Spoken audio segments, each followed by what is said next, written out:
A local teacher was one of 40 recipients nationwide to be awarded the prestigious Milken Educator Award this year. Margaret Hersey, a teacher at Springfield Honors Academy, was the only educator in Massachusetts chosen. She joined Carolee McGrath in studio along with two of her students, Rosa Ortiz and Darvin Mendez, to discuss the honor. The award is an Excellence in Teaching Award from the Milken Family Foundation, and it's an amazing award. It's given to, I think, 40 educators around the country. It is, I guess, to recognize teachers who are doing good work and sort of bring some affirmations to them. So when I won, I was shocked. I had no idea. We actually thought that the assembly was for something entirely different, maybe like MCAS scores or something like that. So when we got there and they started talking about the teachers, I was like, oh, and actually thought that I was thinking of another teacher at the school and was like, oh, I bet they won, and like that's really cool for them. And so then I found out it was me. It was pretty exciting, of course. Now, were the students clued in that it was you? No, you didn't know, right? You didn't? No. We were really trying to figure it out, and nobody was budging. And what was your reaction when you heard her name? I cried several times. Yes, miss. It was so bad. Like, every time they said your name, I just started crying because I was just so happy because you really do deserve it. Like, you're such a good teacher. Thanks. What makes her different for you? You're in 11th grade, I have to say. Yes. And she failed to mention only teacher in Massachusetts to win this award. I mean, so that's a big deal. You were kind of quiet about that, but that's a big deal. What made the difference for you? I don't know. She's just so wise, even though she's so young, and she's just really relatable. Like, she's just a relatable teacher. Plus, she's also going to school too, so it's like there's just another thing to relate on. You're all in the same boat, right? Yeah. You're all studying. You have deadlines and papers. Darvin, what about you? Tell me, you're in her class now at the Springfield Honors Academy? Well, is she hard? She's very friendly, and her environment is very friendly too. It's like, it feels like home. Like, when I'm in there, like, I can think. I have it's amazing. It's all I gotta say. It's like, when you're in there, like everything feels like home. Like, for me, home is like family, and like my supplies, I guess. And when I'm in her classroom, everybody's so friendly. She's friendly. She knows that every student doesn't learn at the same pace, and she understands that. So it's very like, it's very cool, I guess. So I hear that you have sort of an unorthodox way of teaching, maybe a different teaching method. And to be honest with you, teaching has changed so much in the last 20 years. What do you do that's a little bit different when you're talking about teaching English, right, to kids in high school? How do you do it? How do you reach them? There's a lot of things that I do to reach students. I think that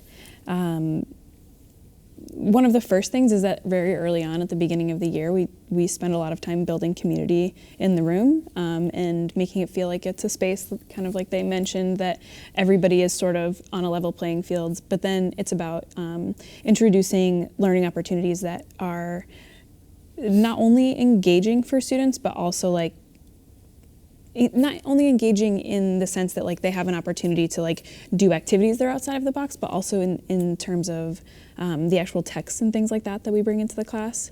So tell me about some of the texts. I mean, are they reading Macbeth? Are you doing something different as far as literature? So they do actually read Macbeth. Yeah. And you're still smiling. And you're still smiling. He's all of a sudden he panicked. It's okay. It's okay. So we'll read The House on Mango Street, which is a book.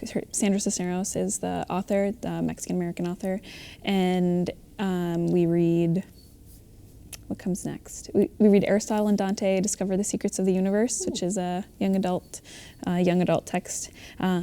They read the Odyssey and The Hate You Give, To Kill a Mockingbird, a bunch of basically, what I try to do is incorporate contemporary work with more canonical texts.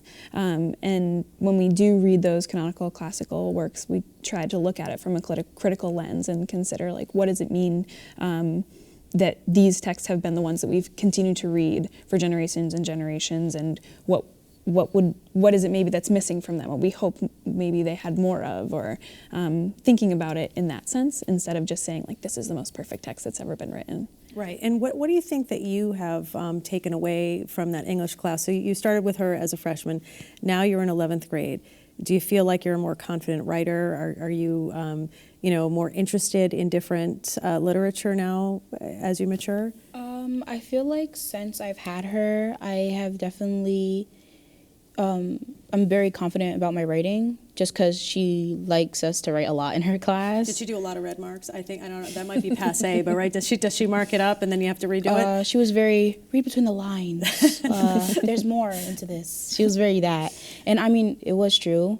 I learned that dissecting the book is very important. I used to just read the book and be like, well, that's a good book. But after her class, just reading into everything that could go, that's within the book and just how it can apply to my life and just deeper story meanings before between, I don't know, just deeper meanings within the stories. I just really like it. We had to read To Kill a Mockingbird, and I don't really like that book. Don't kill me. I don't really like the book, but the dissecting of that book is just brilliant, and it's just really, really good. And you were able to discuss that in class, your feelings on why you don't like it, and all of the issues surrounding that text. So, Darvin, you're in the midst of this. Yeah.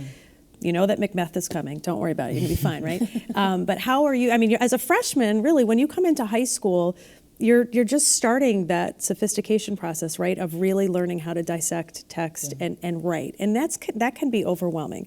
How do you feel, here we are in December, that maybe you've improved a bit since September as far as your writing and even understanding the text? Yeah, if I don't get something, she's always there to push me. She's she's always you do it, because then at the end, if you finish it, you'll feel you accomplished something, and it's gonna feel good. And this is all part of I guess English and learning how to figure all of these things out must be really fun for you as a teacher, right? Because you see kids blossom from freshman year and all the way up to senior year. What motivates you to do what you do?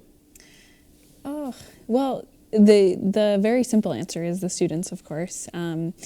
I've said to people so many times throughout my career that working with freshmen is the best thing that you can do, especially being in a school that first day of freshman year, and students who come in really believe that this is they're on the brink of the rest of their life, and they certainly are, and there's so much joy in that possibility, and it's really cool to be in that kind of space, especially when within the adult world there's so many other complicated things that in the news, whatever, but there's a joyfulness that I think adolescents bring to a space that doesn't necessarily have that weight, and it helps with my own perspective on things too. So. And you're in the Springfield Honors Academy, which is housed at Commerce?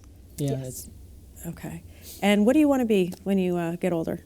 Oh, there's a lot of things I want to do. A lawyer, because when I was in 8th grade, we had a couple of cases, and I really liked it. But it's definitely it's hard because you gotta know both perspectives. If you're defending somebody or prosecuting somebody, but there's a lot of things I want to do.